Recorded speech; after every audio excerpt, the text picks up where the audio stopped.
importante. De hecho, toda esta materia, o sea, me refiero ahorita que estamos en cuarto, luego en sexto, luego en octavo, toda la secuencia de salud comunitaria tiene que ver con eso, con el conocimiento sociológico. Tiene que ver con entender las sociedades, entender las comunidades, poder hacer contacto con ellas. Entonces, digamos que ustedes van a aprender mucho de enfermedades, ¿sí? Van a aprender mucho de medicamentos, pero realmente a la final eso solo lo van a poder ejercer en personas. Y esas personas hacen parte de familias y hacen parte de comunidades, ¿sí? Ese entendimiento realmente lo encontramos mucho más en la sociología. Bueno, vamos a hablar un poquitico sobre cartografía social. Porque finalmente estamos pues ubicados en el escenario de la comunidad. Y ya sabemos que la base de la sociedad pues es la comunidad y la base de la comunidad es la familia, ¿sí? Entonces vamos a ver algunas cosas que tienen que ver con esto. Bueno, estas son las diapositivas que ustedes tienen ahí colgadas. Digamos que esta ya es como la parte más operativa, pero la verdad quiero mostrarles,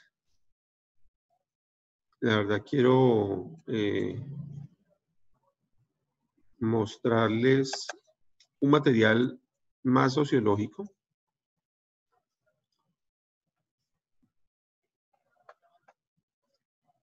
que habla sobre la cartografía social. ¿Están viendo unas diapositivas de fondo azul? Sí, señor. Vale. Bueno, entonces, aquí les voy a pasar muy rápidamente, digamos, algo más del contenido. Igual, las diapositivas con las que vamos a trabajar son las otras, pero quiero que entiendan que esto tiene un trasfondo más grande, ¿sí? Esto tiene un trasfondo mucho más grande. Entonces, a ver, vamos a leer unas cuantas diapositivas de estas, no muchas. Colabóreme con la lectura de esta diapositiva, por favor. ¿Se acuerdan que habíamos quedado que iban leyendo uno, luego otro? ¿Sí? Profe, yo. Dale. Metodologías de investigación social. Características del conocimiento social. Mutua pertinencia entre el investigador y la realidad social. Aproximación a las formas de comprensión. Para un momentico. Dijiste pertinencia, pero es pertenencia. Pertenencia. ¿Sí? Prosigue. Aproximación a las formas de comprensión que poseen los actores sociales sobre su propio espacio social. Teorías que funcionan como recursos interpretativos de las realidades sociales, no como descripciones definitivas de la vida social. Se construye con los actores y apunta a la transformación de sus realidades. Sus datos emergen a partir de la intersubjetividad, son cualitativos y responden a la lógica de la interacción y el diálogo. Rescata las construcciones simbólicas en cuanto situadas y contextualizadas en lo local. Entonces, por ejemplo, solo con esta primera diapositiva, digamos que aquí podemos ver varias cosas importantes. Una primera es cómo nos sentimos frente a este texto. Una primera es la percepción, dice, bueno, hay palabras como raras, la diapositiva está como muy cargada, como que tiene muchas cosas, pero vamos a profundizarla un poquitico. Entonces habla de la mutua pertenencia entre el investigador y la realidad social. Entonces, aquí estamos hablando de que el investigador se pertenece a la realidad social, pero la realidad social le pertenece al investigador también. Eso lo veremos luego más en detalle. Luego dice, aproximación a las formas de comprensión que poseen los actores sociales sobre su propio espacio social. O sea que no hay una sola manera. Hay varias maneras de comprender lo que pasa en el espacio social. Y aquí ni siquiera dice que vamos a llegar a conocerlo. No, nos vamos a aproximar, nos vamos a acercar un poquito a esas maneras como los actores comprenden su espacio social. Teorías que funcionan como recursos interpretativos de las realidades sociales, no como descripciones definitivas de la vida social. Entonces, de entrada nos están diciendo que lo que vamos a ver, lo que vamos a encontrar en la sociedad va a tener varias posibilidades de ser interpretadas y que ninguna va a ser una descripción definitiva. ¿Sí? Ahí, eso refuerza lo que les decía hace un rato, o sea, para uno esto es un poco difícil, o sea, más o menos uno dice, bueno, el paciente tiene apendicitis o no tiene apendicitis, ¿sí? El paciente tiene neumonía o no tiene neumonía. Tiene infección bacteriana, le tengo que dar antibiótico o no le tengo que dar antibiótico. Nosotros realmente en el quehacer médico, aunque somos una ciencia social, aunque somos una ciencia que trata que ver con la humanidad y con la sociedad, por el enfoque hacia el modelo patocéntrico de la enfermedad, tenemos una tendencia muy determinista, muy de, bueno, ¿qué es lo correcto y qué es lo incorrecto? Y esto nos suena raro. Uno dice, bueno, pero ¿cómo así? O sea, ¿y entonces qué es lo correcto? Claro, uno se esfuerza mucho por conocer qué es lo correcto y hay que esforzarse, obviamente, y tratar de hacer lo mejor que se puede, pero es importante que ustedes le dejen un espacio en su mente al conocimiento social, un espacio en su mente a las zonas grises, ¿sí? A las zonas grises, a las cosas indefinidas, ¿sí? No a la descripción definitiva de la vida social, porque hay muchas maneras de entender las cosas. Veíamos un poco sobre los determinantes sociales la vez pasada, cómo dos personas con la misma enfermedad pueden vivir realidades sociales tan diferentes que uno se muera y el otro no se muera, ¿sí? Porque las cosas se determinan de manera diferente. Cómo darle a todos lo mismo podía generar inequidad. O sea, si yo recuerden la diapositiva de la igualdad versus equidad. Si yo le doy a todos lo mismo, ¿eso por qué genera desigualdad? Porque es que hay unos que necesitan mucho más y otros que no necesitaban nada y usted les dio a todo lo mismo. Entonces, entender esas cosas nos ayuda a entender por qué funciona o no funciona nuestro modelo biomédico. Y eso hace parte del modelo sociológico, del modelo humanista. Entonces, realmente la medicina ganó mucho cuando incluyó estos componentes humanistas. Lo que pasa es que no deja de ser difícil, porque pues, ustedes están en cuarto semestre y ustedes están ansiosos de entender muchas cosas de la medicina. La próxima semana, si no alcanzamos a hacer el taller hoy de cartografía, lo hacemos la otra semana, pero si alcanzamos hoy, la próxima semana después del examen, hacemos el taller de signos vitales. Entonces uno dice, uy, signos vitales, o sea, ¿qué es lo normal? La presión normal, la frecuencia normal, ¿sí? Pero realmente eso no es tan absoluto. Entonces es importante, sin dejar de ahondar en la parte científica, en el conocimiento científico, que es muy relevante, es necesario dejarle un espacio a este tipo de conocimiento social, porque ese es el que realmente les va a permitir manejar la complejidad, ¿sí? El que realmente les va a permitir ponerse en los zapatos del otro, ¿vale? Seguimos, dice, se construye con los actores y apunta a la transformación de sus realidades.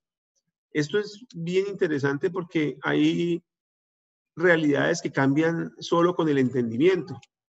Por ejemplo, la diabetes. Entender que uno es diabético cambia la realidad. No es que uno deje de ser diabético porque ya entendió que era diabético, pero sí puede llevar una vida muy normal, muy satisfactoria, siendo diabético sin complicaciones, sin problemas, simplemente con entender que lo es. Y muchas veces, de hecho hay que decirlo, buena parte del conocimiento médico y buena parte del reconocimiento que se le hace al médico tiene que ver no con que cure, sino con que explica. Es decir, les cuento un relato médico, totalmente médico. Alguna vez mi papá tenía alguna condición, creo que era un dengue o alguna cosa así, una fiebre en todo caso. Yo le dije, papá, te vas a tomar este acetaminofén, con esto está, deben ser 2 tabletas. Después de que te lo tomes, te va a dar, te va a dar por sudar, vas a sudar mucho, mucho, mucho, mucho. Cuando sudes, entonces te bañas con agua tibia, te envuelves en la toalla. El manejo de fiebre, pues que ya ustedes lo aprenderán. Y bueno, y mi papá pues hizo lo que a los días me dijo, médico, médico, pasó exactamente lo que usted me dijo. Lo que vos me dijiste, me tomé las pastas y empecé a sudar y no sé qué. Y para mi papá fue muy interesante el que yo predijera lo que iba a ocurrir. O sea, formalmente daba lo mismo haberle dado las pastas y no haberle dicho eso. Porque finalmente el medicamento iba a ser el mismo efecto. Pero me dio credibilidad. Entonces, cuando usted le interroga a un paciente y usted le pregunta cosas, y el paciente dice, sí, doctor, ¿y usted cómo supo? El hecho de que uno sea capaz de predecir la realidad, el hecho de que uno sea capaz de explicar las cosas que ocurren, hace que la gente las pueda lidiar mejor. O sea, si usted es consciente de que usted tiene enfermedad crónica, que tiene tal o cual condición, usted puede cambiar su realidad sin que realmente cambien las circunstancias materiales, solamente por entenderla. ¿Sí? Entonces, por eso cuando dice aquí, se construye con los actores y apunta a la transformación de sus realidades, esto es mucho más cierto de lo que uno se imaginaría. Porque uno dice, bueno, pues yo tengo cáncer, ¿qué cambia que yo sepa que tengo cáncer o que tengo cáncer? Mucho, cambia mucho. ¿Por qué? Porque tu realidad es que vos estás muriendo de algo que no sabes que tenés. Pero si sos consciente de qué es lo que tenés, podés hacer las cosas diferentes. Puedes aprovechar tu tiempo, puedes organizar tus cosas, puedes disminuir tu agonía, ¿sí? Puedes aprovechar y disfrutar lo que no sabías que ibas a poder disfrutar, en fin. Entonces, esto de la construcción de la realidad, perdón, María Andrea levantó la mano. Sí, profe, pues por eso es que dicen de que, pues al menos se conoce que la sociedad tiene un concepto de que cuando se da cuenta de que está enfermo o algo, según ellos se desarrolla más fácil o se empieza a notar ya en sí. Claro. No, de hecho, ustedes se dan cuenta que hay gente que dice, bueno, ya por lo menos sé qué tengo. ¿Sí? Ya por lo menos sé qué tengo. El hecho de saber, bueno, ¿y entonces qué tengo? Entonces, en Netflix hay un documental serie ahí que se llama Misterios Médicos, creo. Y ahí pasan casos que no se han podido resolver. Entonces, por ejemplo, pasaron el caso de una muchacha que sufría dolores insoportables desde niña, desde adolescente, y no sabía qué tenía, y había pasado por médicos y nada. Cuando por fin le hicieron una secuenciación genética y le dieron el diagnóstico, ¿cómo así? O sea, ya puedo decir que tengo, ya puedo darle nombre. Eso pesa mucho, O sea, realmente el hecho de usted poderle poner el nombre a la enfermedad, poderle poner un nombre a la enfermedad, pesa muchísimo. Incluso hace la diferencia de si se salva una vida o no se salva una vida. Les cuento una anécdota también médica. Cuando yo me formé, a mí me enseñaron que el dengue clásico y el dengue hemorrágico eran dos enfermedades distintas. Me enseñaron que el dengue hemorrágico le daba al que ya le había dado dengue clásico. Listo. Y así me formaron. Y hay libros, porque yo no llevo tampoco tanto rato de haberme formado. O sea, hay libros que siguen relativamente actuales que siguen diciendo lo mismo. Pero por allá, en 2006, más o menos, 2006, 2007, empezó un movimiento para cambiar esa definición. Entonces ya no se habla de dengue hemorrágico. A mí me enseñaron dengue hemorrágico, pero ustedes ya no van a hablar de dengue hemorrágico. Aunque, como digo, lo van a encontrar en muchos libros. Ustedes van a hablar de dengue grave. Y cambiar esa definición, dejar de hablar de dengue clásico y dengue hemorrágico, y empezar a hablar de dengue con signos de alarma y dengue grave, salvó vidas, muchísimas vidas. ¿Por qué? Porque la gente estaba muriendo de dengue, porque le llegaban los médicos, ¿cierto? Entonces, ¿es primera vez que le da dengue? Sí, doctor, sí, es primera vez. Bueno, no, tranquilo, no se preocupe. Sí, vaya para la casa, tome líquidos, acetaminofén, fresco, no se preocupe. Y como el médico le decía, no se preocupe, entonces el paciente muchas veces no tomaba la incapacidad, no se hidrataba correctamente, y muchos de ellos se murieron. ¿Sí? Muchos de ellos se murieron. Cuando dijimos, no, venga, esto es una sola enfermedad. El dengue, incluso el dengue clásico, puede tener manifestaciones hemorrágicas, llegar a ser shock por dengue y matar. Entonces, transformamos esa realidad. Solo con ese cambio fueron muchísimas las vidas que se salvaron. Ustedes saben que seguimos en epidemia de dengue, ¿no? O sea, además de la pandemia de COVID, estamos en epidemia de dengue. La epidemia de dengue más grande de la historia reciente, pues. O sea, que sepamos, además que yo sepa, es la más grande en Palmira, al menos es la más grande de toda la historia que yo conozco. Para que se hagan una idea, normalmente, el año más malito, por ejemplo, que yo recuerdo fue 2009. En 2009, en todo el año hubo 2.000 casos de dengue.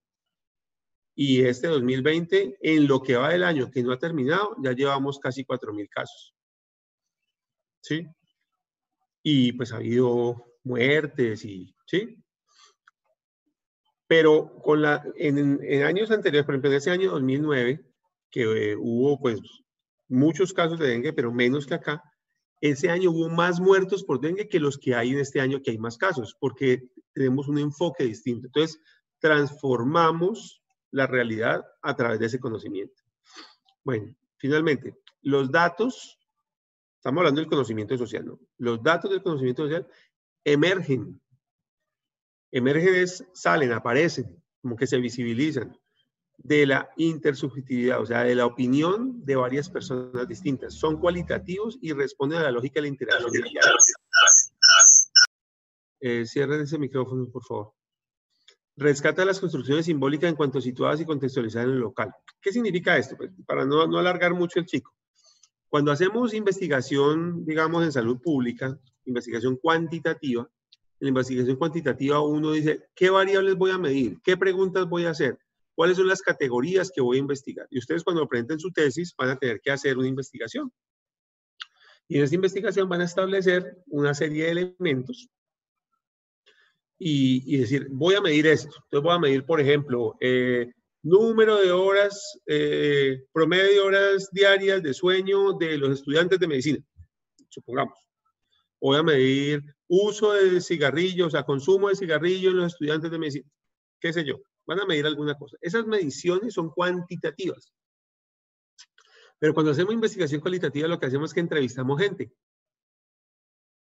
Y vemos de qué habla esa gente. Entonces aparece. Entonces, por ejemplo, yo entrevisté a 10 personas. Y una me habla de la indiferencia del Estado. Y luego otra me habla también de la indiferencia del Estado. Y otra también habla. Entonces, a la final apareció, después de hablar con ellos, apareció la categoría indiferencia estatal. Además, yo cuando arranqué a hablar con ellos, yo les iba a hablar era de otra cosa. Yo les iba a hablar era, no sé, de la calidad del servicio. Y cuando me pongo a hablar con ellos, resulta que me dicen, no, ¿cuál servicio? Es que no, es que aquí lo que hay un problema de indiferencia. Entonces, esa categoría aparece. Entonces, es necesario que ustedes entiendan que esto existe, ¿sí? Existe y es interesante y complejo, ¿sí? Interesante y complejo y aporta valor, ¿sí? Y aporta valor. Entonces, antes de pasar a la otra, aquí hablamos de algunas metodologías de investigación como las historias de vida, como la observación participante, que eso es muy importante, y la cartografía social. Entonces, la cartografía social es eso, es un mecanismo de investigación social, una metodología de investigación social, ¿sí?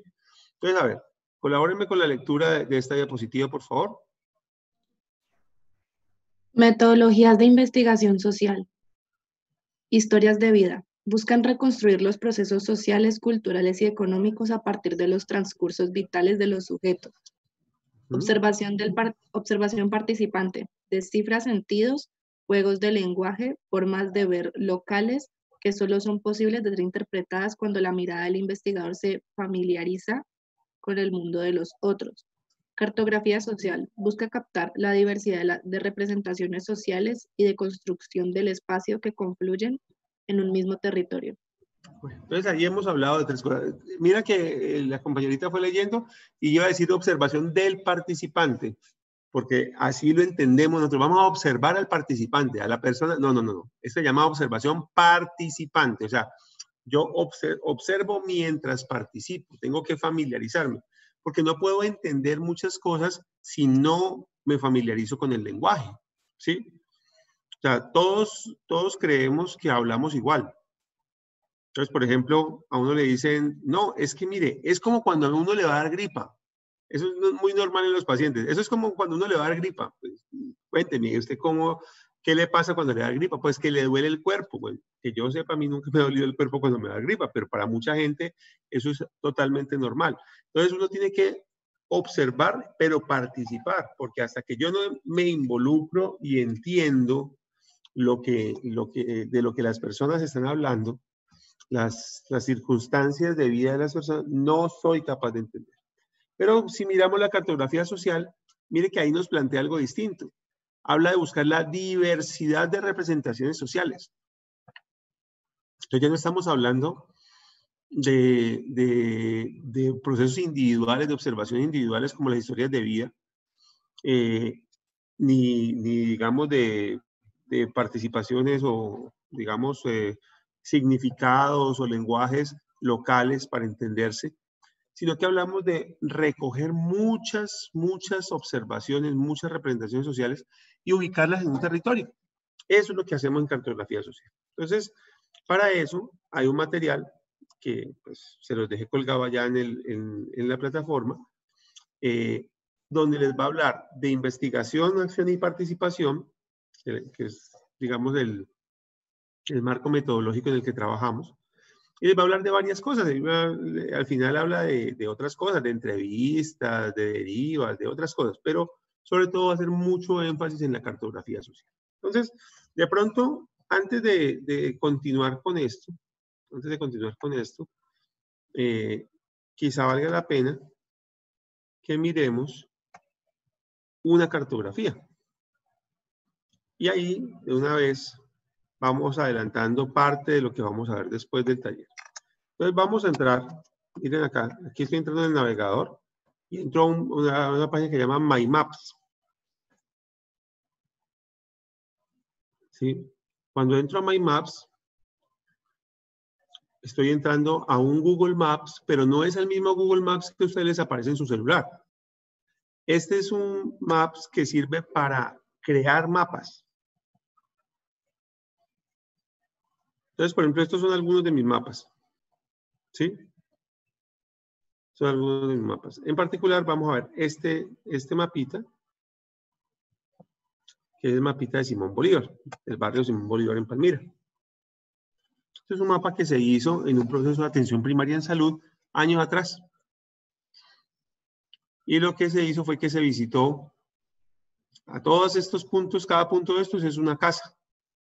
¿Sí? Y si miramos alguna de estas casas, entonces, por ejemplo, aquí queda la escuela de Álvaro Henao.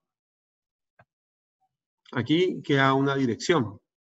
Si yo entro, por ejemplo, a esta de acá, aquí encuentro otra.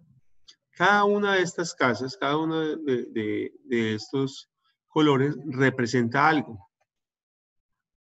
Por ejemplo, aquí hubo un niño desaparecido. Esta es una tienda.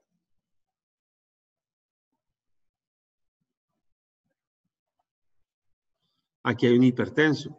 Entonces, esto, por ejemplo, es un ejemplo de cartografía, en la cual se identifica, ese es un tipo de cartografía, en la cual se identifica qué hay en el territorio. ¿Sí? ¿Qué hay en el territorio? Entonces, yo identifico distintas cosas que hay en el territorio. Este, por ejemplo, es un mapa, pero podemos ver muchos otros mapas. Entonces, espérense.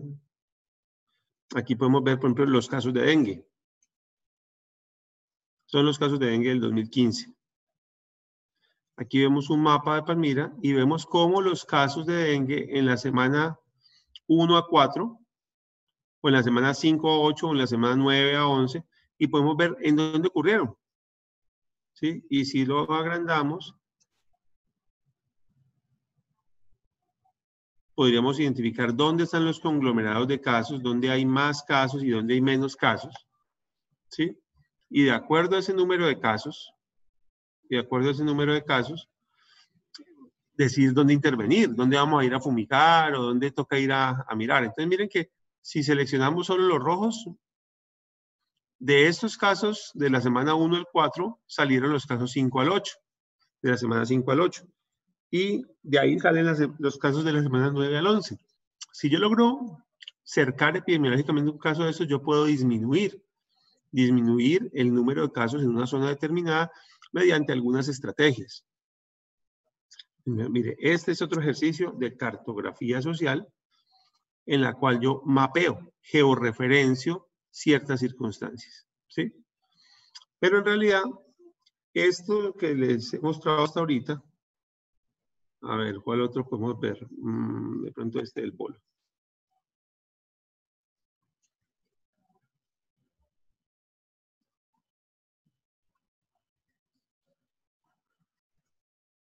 Entonces aquí empezamos a mirar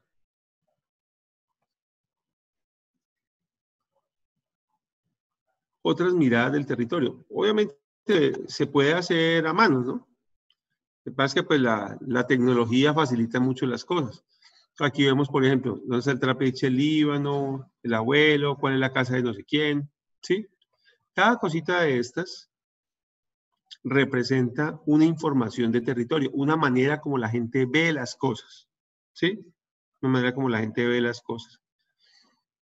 Aquí, por ejemplo, estamos, este es un tema de visitas de 2016, ¿sí?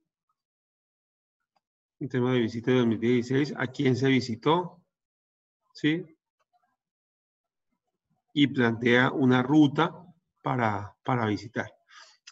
No lo van a entender todo ahorita, ¿sí? Sencillamente les estoy mostrando ejemplos reales de mapas. Estos son mapas que se hicieron con objetivos específicos. Este es el mapa de Engel 2014. Acá están, por ejemplo, las comunas, ¿sí? Las microzonas en las cuales se distribuyó. Entonces, una microzona de estas es responsabilidad de una persona. Y esa persona tiene que encargarse de la salud del grupo de personas que viven en esa zona, en ese territorio. ¿Sí? Esto sencillamente para que vean cómo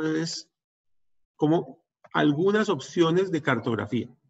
Estas no son propiamente cartografías sociales. Les voy a mostrar cartografías sociales hechas en comunidad.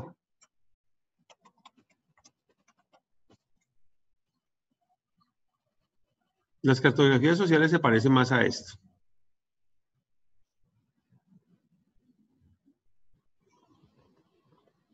¿Sí? Normalmente las cartografías sociales son hechas por la misma comunidad y vamos a aprender la metodología para hacerlo.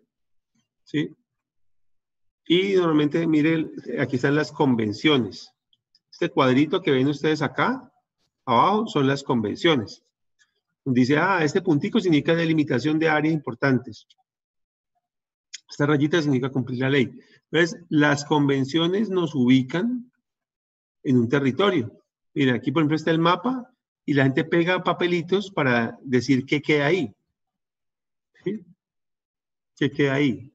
Dónde atracan, dónde venden vicio, dónde pasa esto, lo otro, dónde se coge el bus, dónde se sienten seguros, dónde se sienten inseguros. Estos son cartografías sociales y es una metodología para que la gente interactúe. Como tal, pues obviamente por razones de pandemia, el ejercicio en comunidad, pues no lo vamos a hacer. Vamos a aprender a hacer la cartografía. Vamos a hacer una cartografía, digamos, desde el punto de vista de ustedes. Vamos a tratar a mapear los casos que le hagamos seguimiento y demás, ¿sí? Vamos a desarrollar las herramientas de diagnóstico familiar y las vamos a cruzar con los mapas.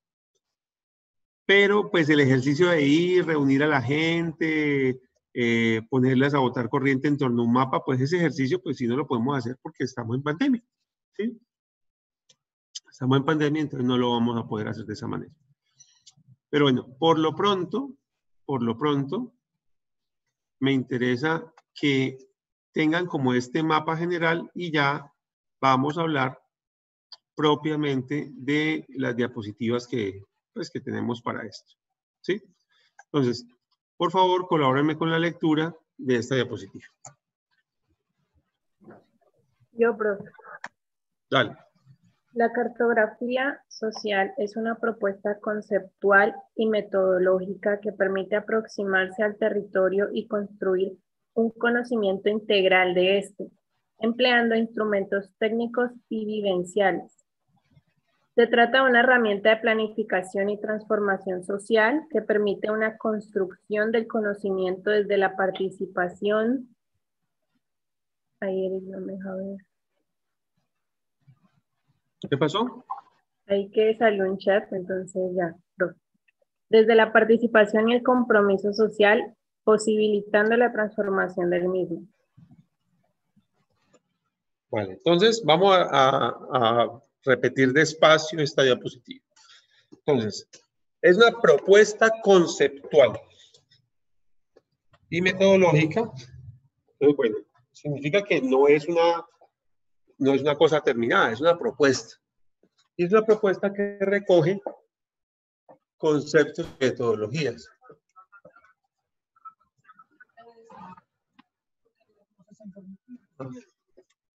Es una propuesta que recoge conceptos y metodologías. O sea, dice, venga, hay maneras de hacer esto, ¿sí? Entonces, si hablamos de que es una propuesta conceptual y metodológica, pues necesariamente tenemos que hablar de un método, ¿sí? Unos conceptos y un método, una manera de hacer las cosas. Ah, que sea absoluta, que sea definitiva, no. Pero sí tiene que haber una manera de hacer, porque como tal, tiene que tener un método, una manera. ¿Y qué buscamos con esa propuesta? Que todavía no le hemos dicho cómo es, pero ¿qué se busca? Busca aproximarse al territorio y construir un conocimiento integral de él. ¿Desde dónde? Desde las vivencias. Entonces dice, empleando instrumentos técnicos y vivenciales.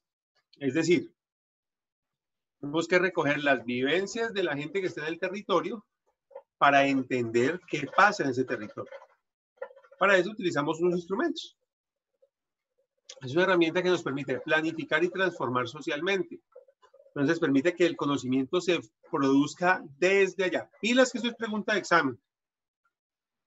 El conocimiento se construye desde la participación.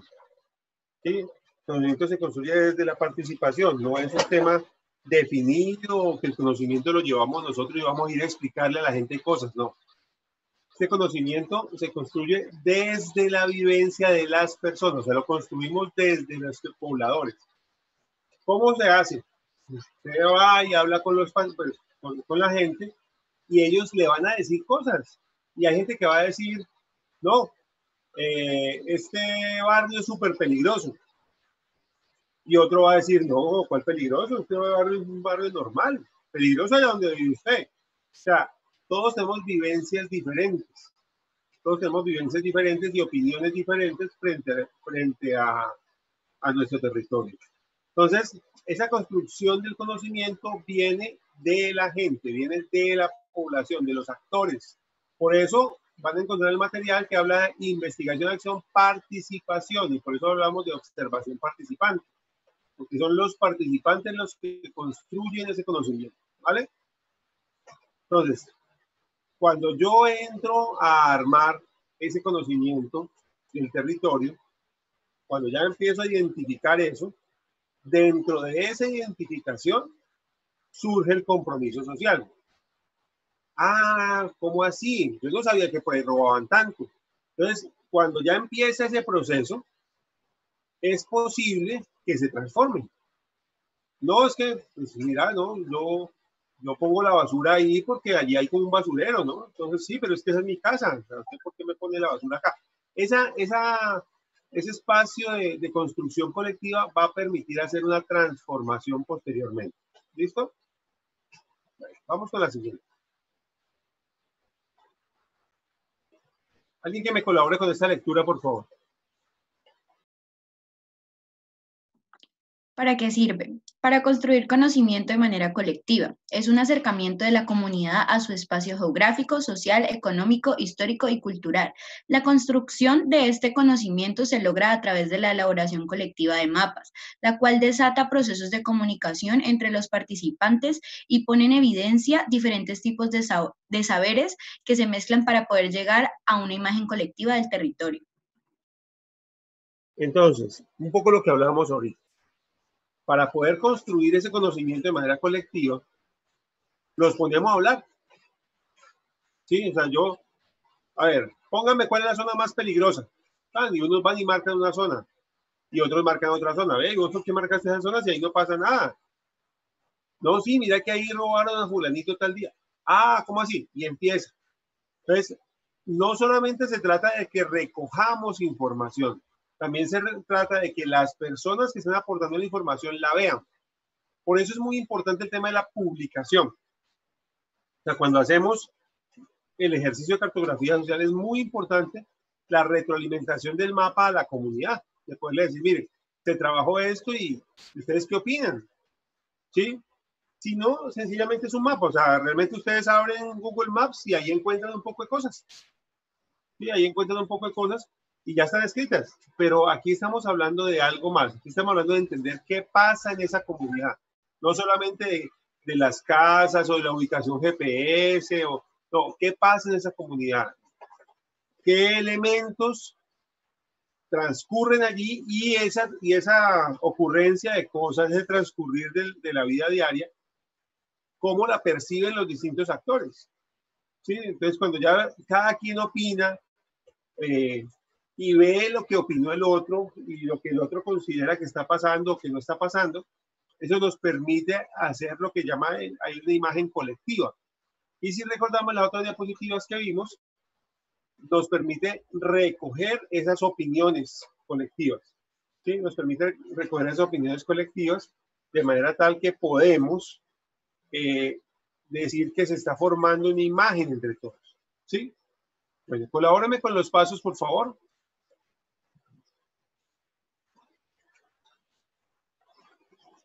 Yo, profe. ¿Sale? Acercamiento a la comunidad. Bueno, sí. Coordinar la logística, preparar el diagnóstico social, crear la cartografía y preparar preguntas, instrumentos de grabación, fotografía, tomar apuntes, diario de campo, preparar el formato donde se va a realizar las memorias de las participaciones individuales y grupales. Aquí ya estamos viendo un paso a paso que nos dice, bueno, primero nos vamos a acercar a la comunidad, vamos a coordinar la logística. ¿Por qué la logística? Porque recuerden que es una reunión. Hay que reunir la gente, hay que llevar, aunque sea cafecito, ¿sí? O juguito, algún tipo, preparar las herramientas de diagnóstico, conseguir los mapas. O sea, la cartografía con la cual arrancamos, el mapa en blanco, digamos, no empezamos con una hoja en blanco, empezamos con un mapa y preparamos las preguntas. De allí en adelante viene la sesión y todo lo que se hace hay que fotografiarlo, filmarlo, tomar apuntes, porque el objetivo no es el mapa. O sea, el mapa es una herramienta, un espacio de interacción para que conversemos en torno al mapa, pero el objetivo no es el mapa, porque vuelvo y les digo, pues no, si es por un mapa, pues yo bajo el mapa de Google, ya, ¿sí? No, el objetivo es la interacción de las personas. Entonces, cuando de repente vemos que en la reunión están hablando de determinada zona, el lenguaje no verbal de cómo hablan de esa zona, ¿sí? De en qué momento se quedan callados, de qué cosas no dicen, ¿sí? Todo eso es relevante a la hora de entender qué está ocurriendo en esa comunidad, ¿sí? Preparar el formato donde se va a realizar las memorias, las participaciones individuales y grupales. Entonces, digamos que esto que les estoy mostrando aquí es el paso a paso, el cómo, ¿sí? El cómo de esto otro que vimos acá, ¿sí? Acá vamos a verlo mucho más largo, de cuáles son los referentes teóricos, del territorio como sistema social. Entonces, allá dijimos, ah, listo, ¿qué es lo que hay que hacer? No, listo, reunir la gente, poner el mapa, ponerlos a hablar, listo, ya. Pero eso tiene un trasfondo. Para entender el trasfondo tenemos que entender el territorio como un sistema en el que interactúan partes. Recuerden que un sistema es un conjunto de partes que interactúan para lograr un objetivo. Pues colabórenme con la lectura de esta diapositiva, por favor.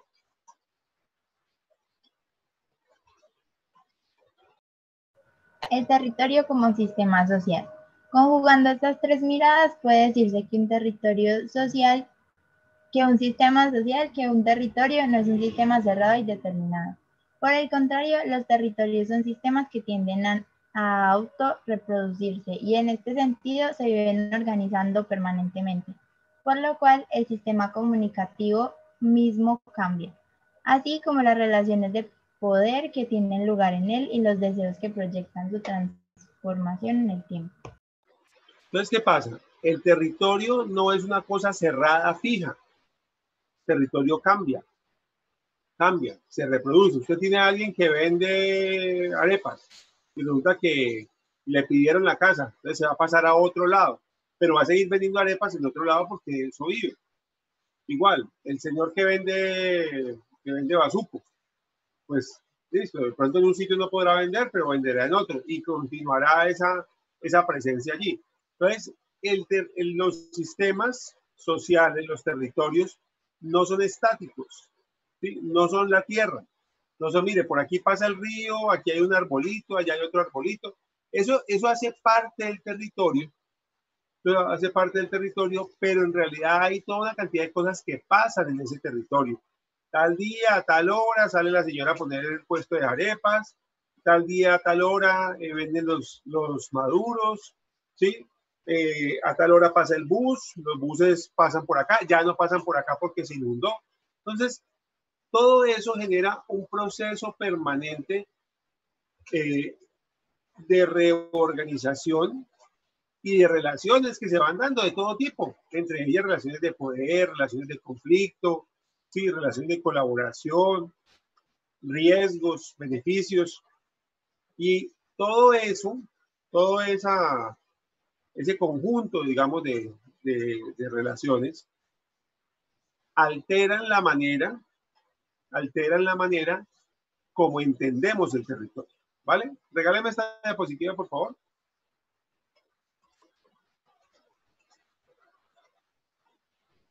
¿Sí lo alcanzan a leer?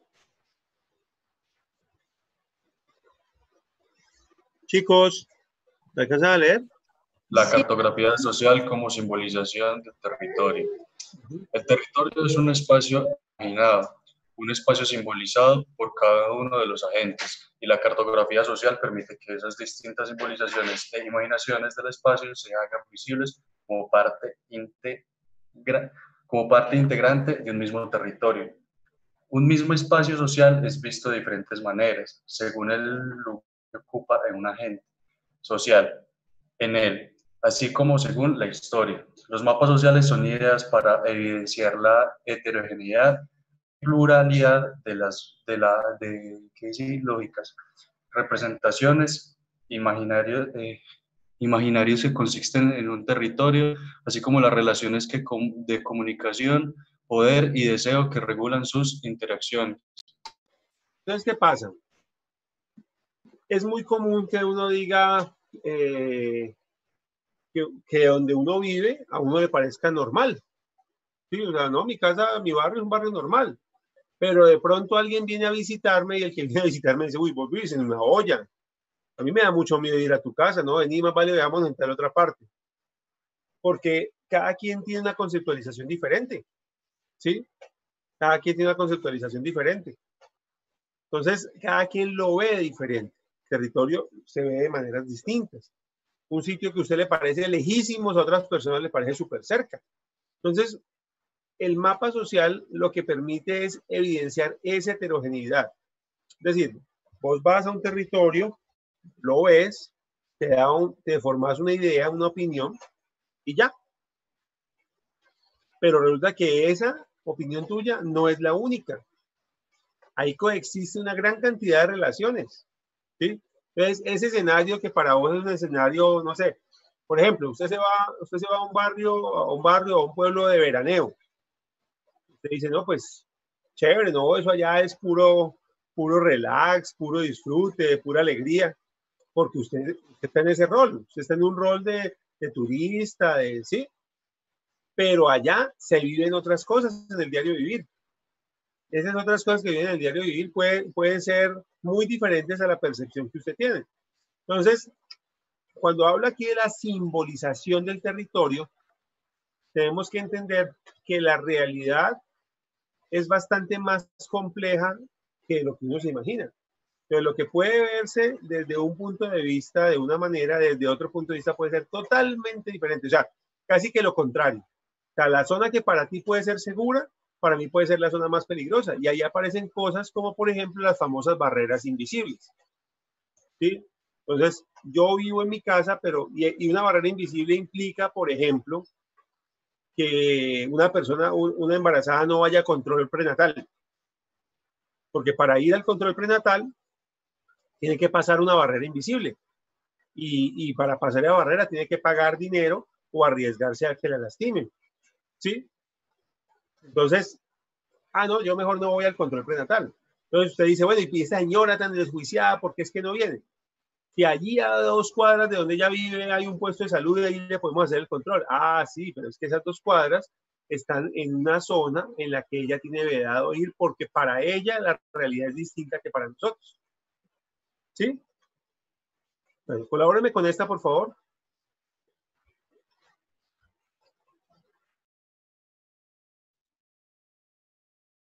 Sentido de la... yo no sé leer eso, ¿cómo así? Sentido transformador de la cartografía social. ¿Sí está bien dicho, profe? Perfecto, perfectamente leído. Bueno, la cartografía social no da como resultado una síntesis del territorio, sino un campo de registros diferenciados a partir del cual se puede propiciar el diálogo entre diversos agentes sociales. El territorio... Paremos ahí, para ahí. Bueno. Entonces, eso es muy importante. La cartografía social no nos va a sintetizar el territorio, o sea, no nos va a decir, ok, entonces el territorio es 2 puntos esto. O sea, al contrario, lo que va a hacer es poner de presente las distintas interpretaciones que hay sobre el mismo territorio. Porque que un territorio sea una zona agradable para una persona no quita que sea una zona peligrosa para otra. O sea, no es que, estamos equivocados, no es una zona buena y no es una zona mala. No, seguirá siendo una zona buena para unos y una zona mala para otros. Entonces, la cartografía social no es como un mecanismo de investigación que llega a, ¿qué le digo yo? A una respuesta única. ¿Sí? Lo vamos a ver cuando hagamos los mapas que se traslapan y se sobreponen varias interpretaciones de un mismo recurso. ¿Sí? Cuando veamos, o sea, esa misma persona que es un abnegado padre de familia y que es un recurso fundamental para la protección de salud de una familia, esa misma persona, su manera de proteger a la familia es robar a otros. Entonces, esa misma persona que es un actor peligroso para otros, es un actor benéfico para unos. ¿Sí? Ese mismo territorio va a tener varias lecturas y los actores van a tener varias lecturas. Entonces, aquí estamos hablando de un campo de registros a partir del cual se puede propiciar el diálogo, pero no significa que hay una respuesta única y verdadera, ¿sí? Que sería una síntesis. No, en síntesis, en resumen, esa es una zona buena. No funciona así. Buena para unos, mala para otros, regular para otros, neutra para otros, ¿sí? Aparecerá una cantidad de actores que interactúan frente a ese territorio y la cartografía nos permite visibilizar esa heterogeneidad, esa diferencia de conceptos. Prosigue, por favor.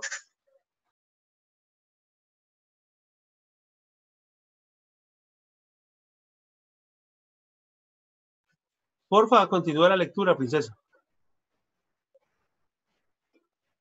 El territorio que queda reflejado en un mapa no es el resultado de una única mirada, sino de la conjugación de todas las miradas que coexisten en el espacio social.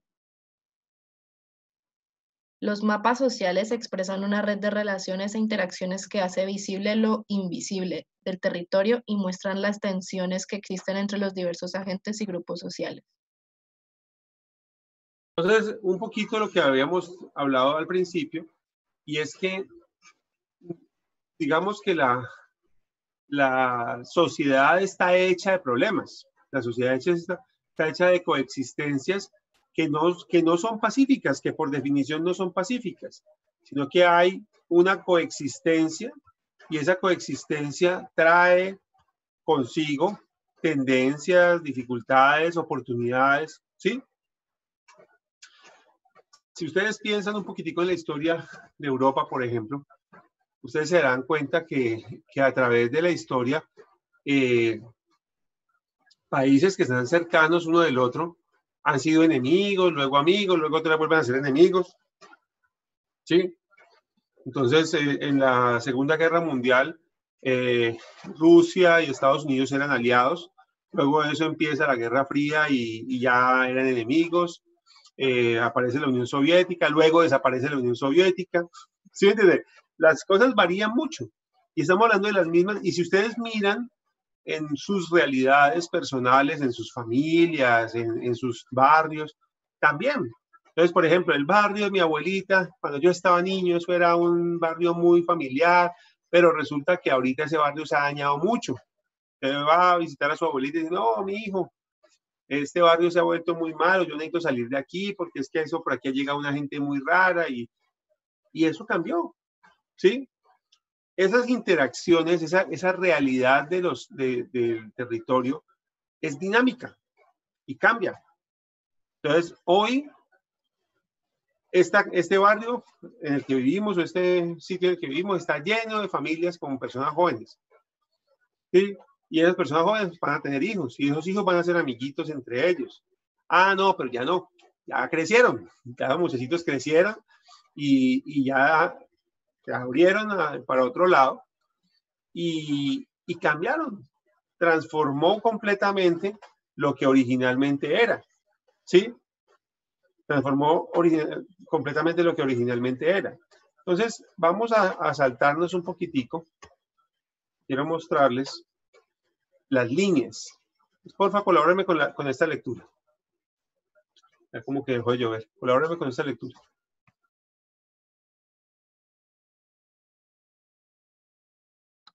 Trazado de líneas. Comunicación. Líneas de comunicación fluida que representan la manera como circula la comunicación en un contexto dado y no necesariamente deben identificarse con prácticas de comunicación a un nivel profundo. Líneas de indiferencia que hacen visibles los diversos actores sociales que comparten un mismo espacio y que sin embargo pueden no estar en contacto unos con otros. Líneas de conflicto que evidencian las tensiones que se presentan en el territorio. Líneas de deseo permiten identificar lo que moviliza o podría movilizar la acción en el territorio, es decir, aquello que podría generar la aparición de nuevas posiciones o la reconfiguración de las posiciones existentes en el territorio, así como las líneas que las tensionan o relacionan entre sí. Líneas de poder muestran las posiciones encontradas que estructuran el territorio, las prácticas de poder y las relaciones entre ellas, las alianzas, los desencuentros, las resistencias que convergen en un mismo territorio. Entonces, vamos a ver esas líneas. Aquí estamos viendo un tipo de un instrumento que no es una cartografía como tal, pero que se va a parecer a los instrumentos que vamos a aprender a hacer, como el familiograma y el ecomapa. Y aquí podemos ver varias cosas importantes, varias cosas que las vamos a encontrar en todos los instrumentos que vamos a ver en este semestre. Primero, nos permite de un golpe de vista hacernos ideas. O sea, normalmente la mayoría de estos instrumentos se manejan así, de un golpe de vista. Segundo, tiene convenciones. Este cuadrito de aquí se llaman convenciones. Aquí nos dice, bueno, ¿cómo son las líneas? Ah, entonces, si es esta rayita de este color, como fucsia, es una comunicación efectiva. Pero si es de este color como, no sé, como rojo, como zapote, entonces es una comunicación indiferente. Pero si es así como montañita, como en zigzag, es una comunicación tensionante. Cuando aparece esta amarillita es que no hay comunicación realmente. Y esta con esta rayita significa que a veces sí, a veces no. Entonces mire que yo aquí de un golpe de vista me doy cuenta, por ejemplo, que los padres no tienen ningún contacto con servicios generales. No hablan. Los padres no se hablan con servicios generales. En cambio, la coordinación tiene unas líneas de comunicación muy efectivas con la vigilancia, con servicios generales, ¿sí? Pero con maestros también, ¿sí? Con los padres también. O sea, aparentemente la coordinación tiene buena comunicación con todo el mundo.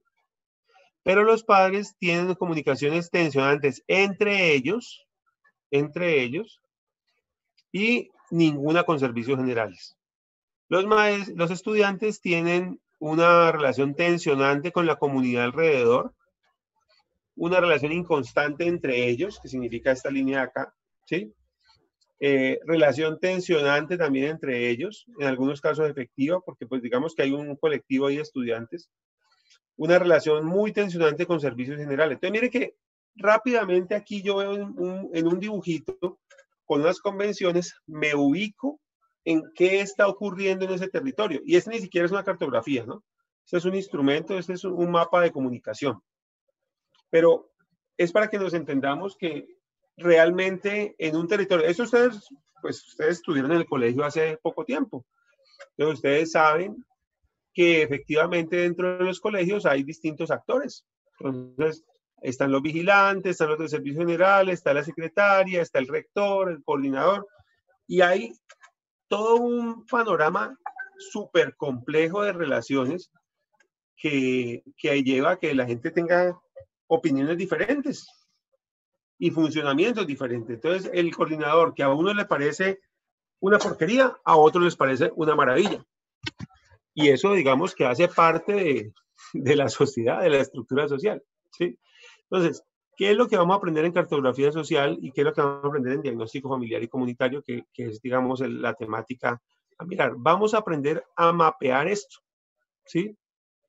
Utilizando, en este caso estamos utilizando como un organigrama, pero vamos a aprender a hacerlo utilizando para ello un mapa. Entonces, cuando hablamos aquí de acercamiento a la comunidad logística, el elemento a través del cual vamos a interactuar es este, la cartografía, ¿sí? Vamos a interactuar a través de la cartografía, o sea, de un mapa.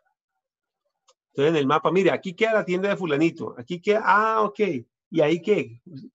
Entonces, hacemos una serie de preguntas y con esas preguntas definimos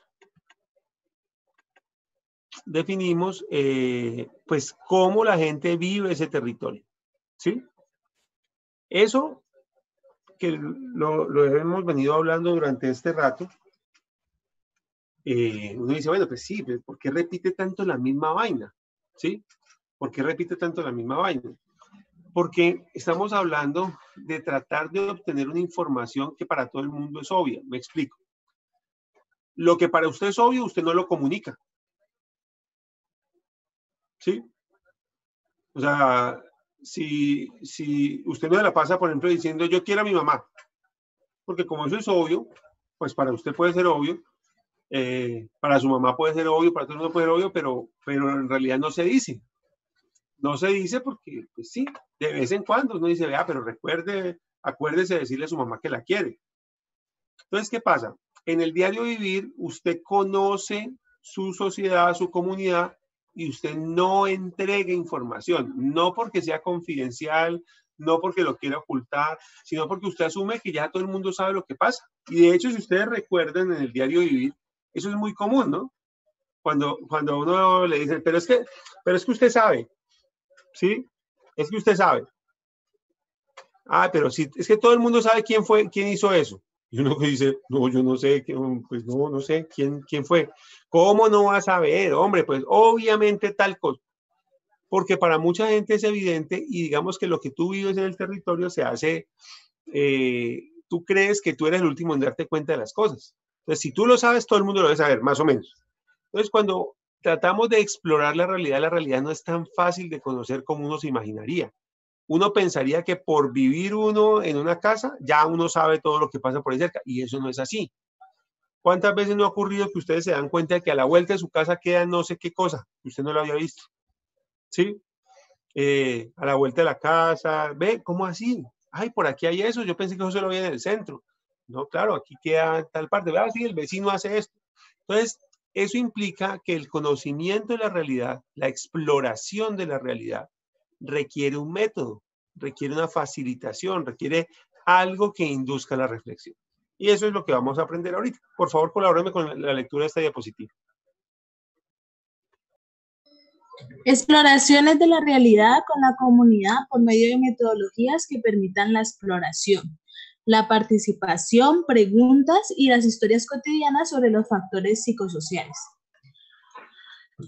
Reflexión personal sobre las temáticas. Cartografía social, diagnóstico psicosocial y temas relacionados. Investigar, escribir con citas. Hacerse preguntas orientadoras que ayudan a realizar la propuesta. ¿Qué es lo que planteo para la cartografía con la comunidad? ¿En qué profundizar? ¿Por qué? ¿Para qué? ¿Cómo? ¿Con quiénes? ¿Cuándo? ¿Qué requiero? ¿Con qué cuento? Entonces aquí estamos viendo una metodología que va dirigida a ustedes. A que usted diga, bueno, ¿qué es lo que yo espero? ¿Sobre qué voy a profundizar? ¿A quién le voy a preguntar? ¿Sí? ¿Cómo voy a desarrollar este proceso? En la medida en la cual uno se hace estas preguntas, puede luego hacérselas a la comunidad. ¿Sí? Luego de eso tenemos que ponernos de acuerdo con la logística. ¿Sí? Bueno, ¿cuándo nos vamos a reunir? ¿Cómo se va a hacer? ¿Dónde se va a hacer? Vuelvo y digo, en la práctica de este semestre como tal, pues no vamos a poder hacer la cartografía con comunidad. La vamos a hacer entre nosotros. Vamos a hacer acá, ustedes mismos, y vamos a trabajar el tema de cartografía orientado un poco hacia la familia de cada quien, eso lo vamos a ver ahorita, y luego vamos a hacer una cartografía general del área de la universidad, ¿sí? Entonces vamos a ver cuáles son los tiempos, mirar qué se necesita, materiales, marcadores, cartulinas, refrigerio. Muy importante, muchachos, siempre que hagan cualquier intervención en comunidad, tengan en cuenta los refrigerios. O sea, la logística es fundamental porque usted va a invitar a una gente que va a dejar sus actividades diarias para que vayan a hacer cosas con ustedes. Pues mínimamente, pues hay que darles aunque sea agüita, ¿no? Sí, agüita, cafecito, alguna cosa. Si usted los va a tener 2, 3 horas ahí, pues venga, algún tipo de logística tiene que cuadrarse para que estas personas estén cómodas durante ese tiempo, ¿sí? Ahora, ¿cómo va a participar la comunidad? Entonces, digamos, aquí estamos. Esta diapositiva tiene que ver con ustedes. Esta otra tiene que ver con la logística, la parte operativa, tiempo, recursos y demás. Pero aquí ya vamos sobre qué es lo que se espera de la comunidad. O sea, cuando vamos a reunir esta comunidad, por ejemplo, ustedes son una comunidad universitaria y yo a ustedes, digamos que los tengo reunidos, entonces los voy a reunir a hacer la cartografía de la universidad. Eso lo vamos a hacer luego, no lo vamos a hacer hoy, pero...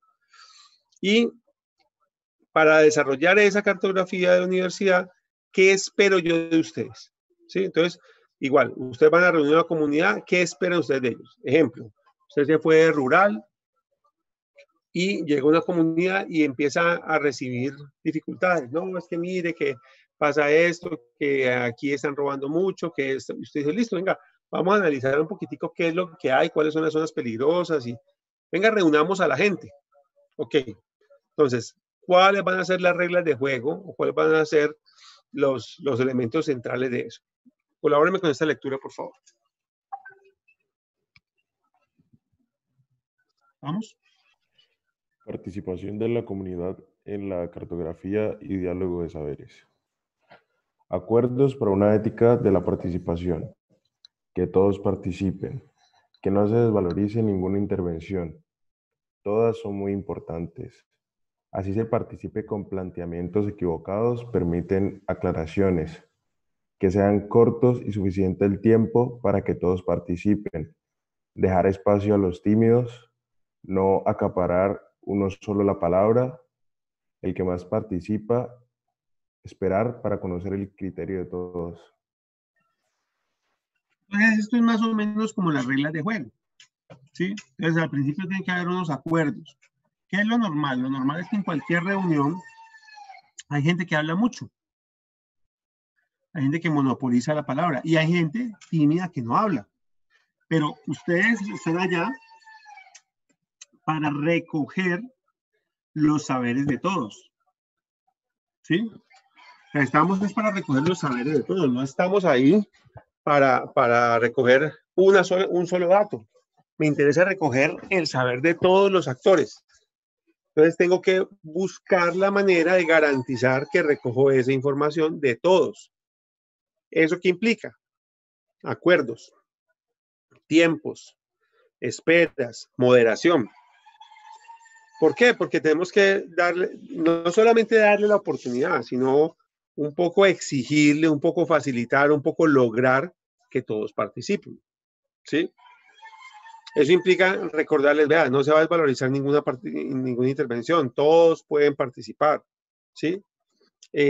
Así consideremos que lo que el compañero está diciendo está equivocado, pues venga, va a tener la oportunidad de hablar,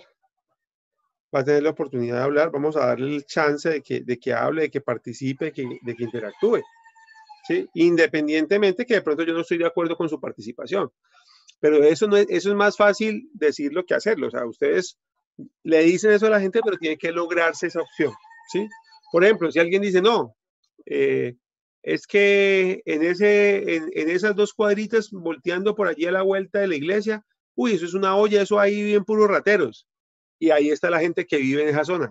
Dice, pero venga, respete, ¿cómo así? ¿Por qué me dice ratero? Ese escenario se presenta. Entonces hay que decir, no, venga, independiente de todo, vamos a ser muy respetuosos.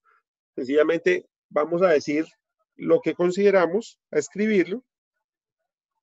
Y en la medida en la que se escriben las cosas que se creen, pues bueno, se le dará el peso necesario y se hará la discusión que tenga que darse. Entonces, eso requiere un ejercicio, digamos, un poquitico más, ¿cómo decirlo? Diplomático, ¿sí? Más diplomático. Entonces hay que moderar el tiempo. Usted puede intervenir tanto tiempo. ¿Por qué? Porque si usted lo deja que hablen y hablen, pues en una reunión con varias personas va a haber gente que nunca va a hablar.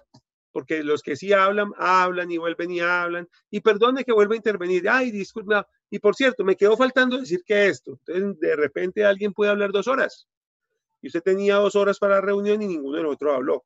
Entonces, es necesario que ustedes lideren la reunión de manera tal que se pueda obtener información. Entonces, por ejemplo, sirve mucho el que les mostré ahorita, que tenía unas noticas autoadhesivas. Usted reparte el blog de noticas autoadhesivas y le dice, listo, escriban tal cosa, todos al tiempo. Entonces, como todos tienen que escribir algo, obligatoriamente, entonces, terminaron, listo, entonces peguen la nota. Y de esa manera, es una manera de motivar, no es la única, por supuesto, ahí le estoy dando un ejemplo cualquiera. Es una manera de lograr que todos escriban algo, ¿sí? Cuando hacemos trabajos en grupo, por ejemplo, a mí me gusta mucho, venga, cada uno escriba lo suyo y después de que lo haya escrito, entonces lo comparten. Porque lo que normalmente ocurre es que alguien dice algo y todo el mundo dice, ah, sí, sí, lo que él dijo. Ah, sí, sí, sí. Sí, yo estoy totalmente de acuerdo con el compañero. Bueno, ¿y qué dijo el compañero? No me acuerdo. Ah, entonces, ¿cómo va a estar de acuerdo con algo que ni siquiera le prestó suficiente atención para recordarlo? Pero eso pasa. Entonces, por eso, esto implica que cada uno tome la decisión. Cuando hagamos el mapa, nosotros en conjunto de la cartografía de la universidad, todos tendrán que aportar, obligatoriamente. ¿Listo?